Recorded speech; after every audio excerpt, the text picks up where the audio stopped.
எல்லோரும் நல்லா இருக்கீங்களா? இன்றைக்கி ஒரு ஸ்பெஷல் பவுட்ருங்க. ஆளி விதை, கருவேப்பிலை, கொள்ளு பவுட்ரு.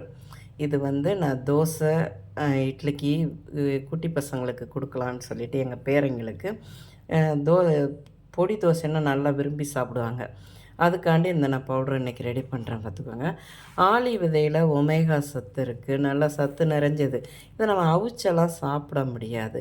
இதை என்ன பண்ணலான்னா, இது பவுட்ரு பண்ணி நம்ம ஏதாவது உணவில் சேர்த்துக்கலாங்க. இதுக்கு இங்கிலீஷில் ஃப்ளாக்ஸ் சீட்ஸுன்னு சொல்கிறாங்க பார்த்துக்கோங்க.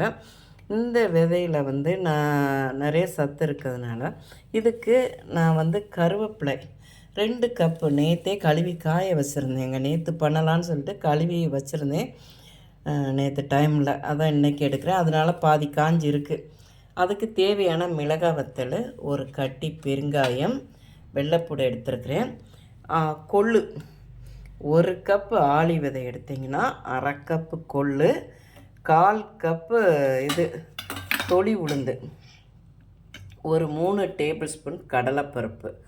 இவ்வளோதாங்க. இதெல்லாம் வறுத்து இந்த பருப்புகளையெல்லாம் வெறும் சட்டியில் வறுக்க போகிறேன். வறுத்துட்டு அதுக்கப்புறம் கருவேப்பிலை, மிளகாய் வத்தல், வெள்ளைப்பூடை, எண்ணெய் விட்டு வறுக்க போகிறேன் பார்த்துக்கோங்க. சூப்பராக இருக்கும் இந்த பவுட்ரு. ரெடி பண்ணலாம் வாங்க.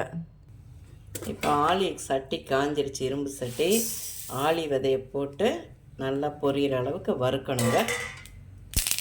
இது சட்டியில் போட்டால் நம்ம எள்ளு கடுகெல்லாம் வெடிக்கும் பார்த்திங்களா, அந்த மாதிரி இது வெடிக்கும். நல்லா கொஞ்சம் அந்த வெடிக்கிறது குறைஞ்சவுடனே நம்ம எடுத்துடலாம்.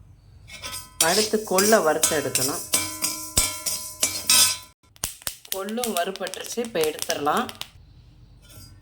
உளுந்தும் வறுபட்டுருச்சு, இது எடுத்துடலாம்.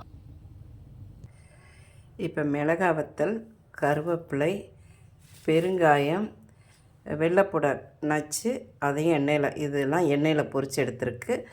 இந்த ஆளி விதை, கடலைப்பருப்பு, உளுந்தம்பருப்பெல்லாம் வெறும் சட்டியில் அப்படியே வறுத்து வச்சுருக்கேன் பார்த்துக்கோங்க. இது எல்லாத்தையும் போட்டு பவுட்ரு பண்ணிடலாம். இப்போ ஆளி விதை, கருவேப்பிலை, கொள்ளு பொடி ரெடி ஆகிடுச்சுங்க. அவ்வளோ சத்தான பொடி பவுட்ரு பார்த்துக்கோங்க. பிள்ளைங்களுக்கெல்லாம் பொடி இட்லி, பொடி தோசையெல்லாம் இதில் பண்ணி கொடுக்கலாம். நம்ம சாதாரண பொடி கொடுக்குறத விட இந்த மாதிரி கொடுக்கும்போது இன்னும் சத்து அதிகமாக இருக்கும். எதுனா உங்களுக்கு ஒமேகா சத்து இருக்குது ஆளி விதையில். கொள்ளு சொல்லவே வேணாம், குதிரை சாப்பிட்றது, குதிரை பலம் இருக்கும். கருப்பு உளுந்து எல்லாமே. கருவேப்பிலை பார்த்திங்கன்னா, கருவேப்பிலையில் எல்லா சத்தே கிடையாது, எல்லாமே இருக்குது இந்த பவுட்ரு. இதை ரெடி பண்ணி பிள்ளைங்களுக்கு, பெரியவங்க எல்லாருமே சாப்பிடலாம் பார்த்துக்கோங்க. இது உங்களுக்கு பிடிச்சிருந்தால் பார்வதி வீட்டு சமையலுக்கு ஆதரவு கொடுங்க. ஓம் சாய்ராம்.